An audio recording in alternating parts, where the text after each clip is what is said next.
dire foreign policy issues percolating around the world right now. Who are you consulting with consistently so that you're ready on day one? I'm speaking with myself, number one, because I have a very good brain and I've said a lot of things. Yeah, that's the latest gem from Donald Trump. He consults with himself. Answer. That's the question. We'll get to that in a second. While he's doing that, more and more Republicans are consulting with each other and not with him and trying to figure out a way to try to stop Trump. The latest is a newly formed group of conservatives who are brainstorming as we speak.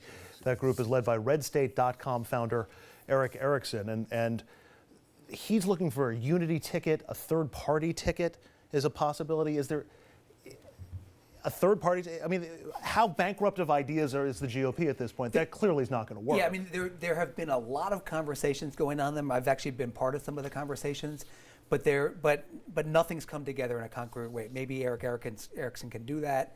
He's got the stature to maybe put it together. It looks awful to Trump supporters. It looks manipulative and the rest of it. But there are a lot of conservatives in the country, including me, who really, really don't want Donald Trump in there. Bill, if he's at 1,100 and you walk, it's going to be tough. Right? It's going to be very, very tough. But you look at, Donald Trump, and I don't mean to broaden the conversation too much. He talks about foreign policy.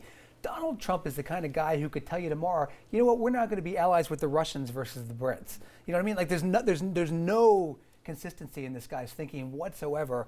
Like Republicans, as responsible conservatives, you can't allow this. You have to do at least everything that you could to try and prevent this guy from becoming the nominee. What Trump has done is expose the myth that there's this vast conservative movement in the United States.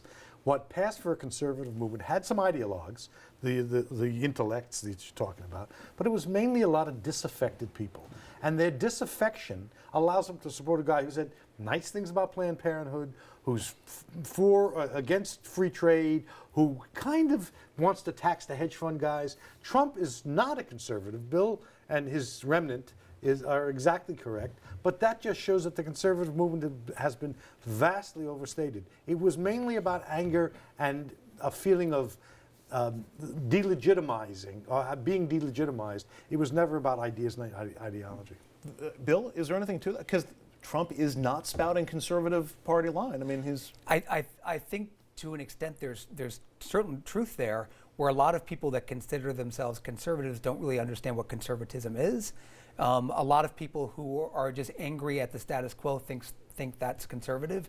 It's not, and I think the conservative movement has a lot of work to do to get its message out again. It did it in the late 50s and the 60s and into the Reagan years, but somewhere along the line, anger got confused with conservatism, and they're totally different things. But to Richard's point, culturally, it seems there's a lot of angry white men out there. Not that there aren't angry women. Thank you. So I just want to validate that point. And that is not a growing majority in this country. That position is not going to be expanding over the next generation.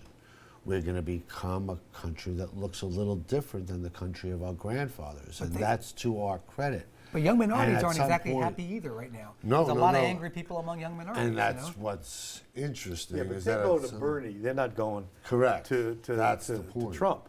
Right. Your party is not just tactically in trouble in 2016.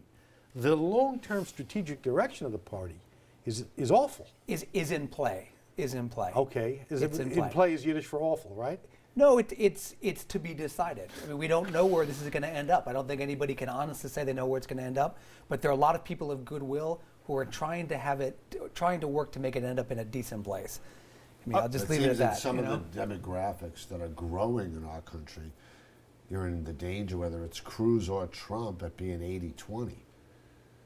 I mean, but you look at Marco Rubio, who really, to me, reflects the best of conservatism. To me, he reminds me of Reagan to some extent. Finished 12th. Yes, he did. Well, he didn't finish 12th. But here's a guy who sees the world through immigrants' eyes, sees America through immigrants' eyes in the best possible way. He finished 12th this year. He'll be back. We have some leaders that will be back. In a different cycle. He will be back. I want to go back to a point that Scott made before. At what point, how close can Trump come before they stop trying to take it away from him at Cleveland.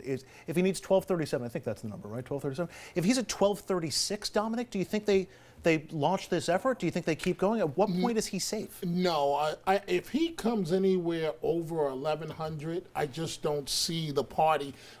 Frankly, I think we're almost at the point now where the question is rather this: why did he's going to self-implode? But why would you wait this long?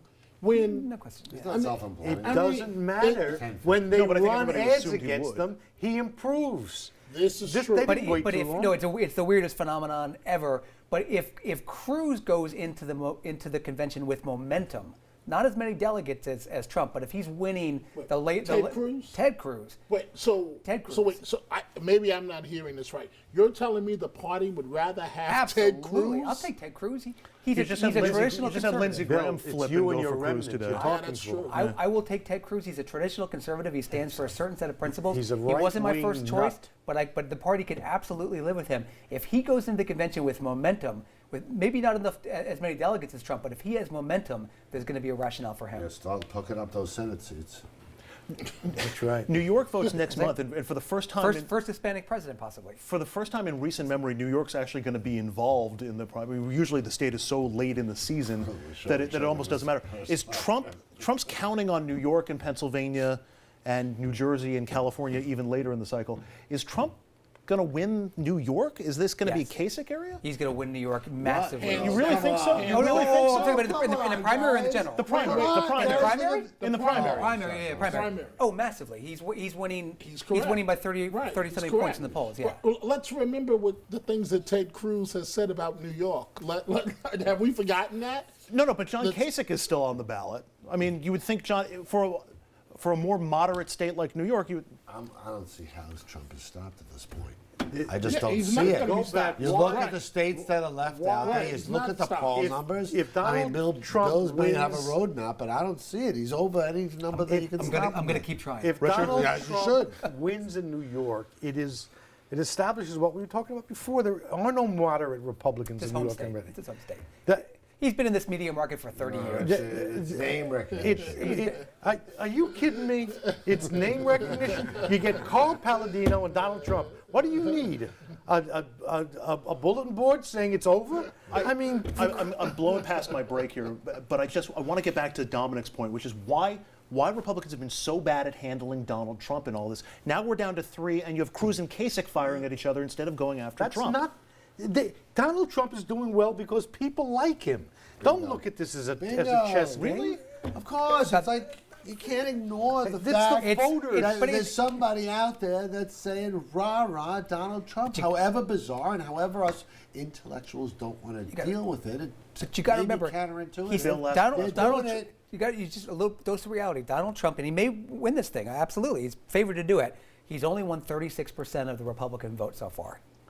Oh, He's won 36%. Is that all you got? No, 36%. Very bad. No. He's won 1 out of 3 of the Republican voters, and that's put him it's put him in first place in a 14 candidate race. It's put him in first place. Well, now it's a down to 3 3 candidate now. race. So Can I ask you hang something? on, Though? you know? Where is the? I understand that there's tactical outrage, but I will say I see a lack of moral outrage. I just do. I agree. Absolutely. All right, we got to take a break, and we will leave that there. Up next, bridges are crumbling, roads are a mess, Amtrak even worse, but there's another infrastructure worry that could be even more concerning, and that's because you absolutely cannot live without it. Stand by.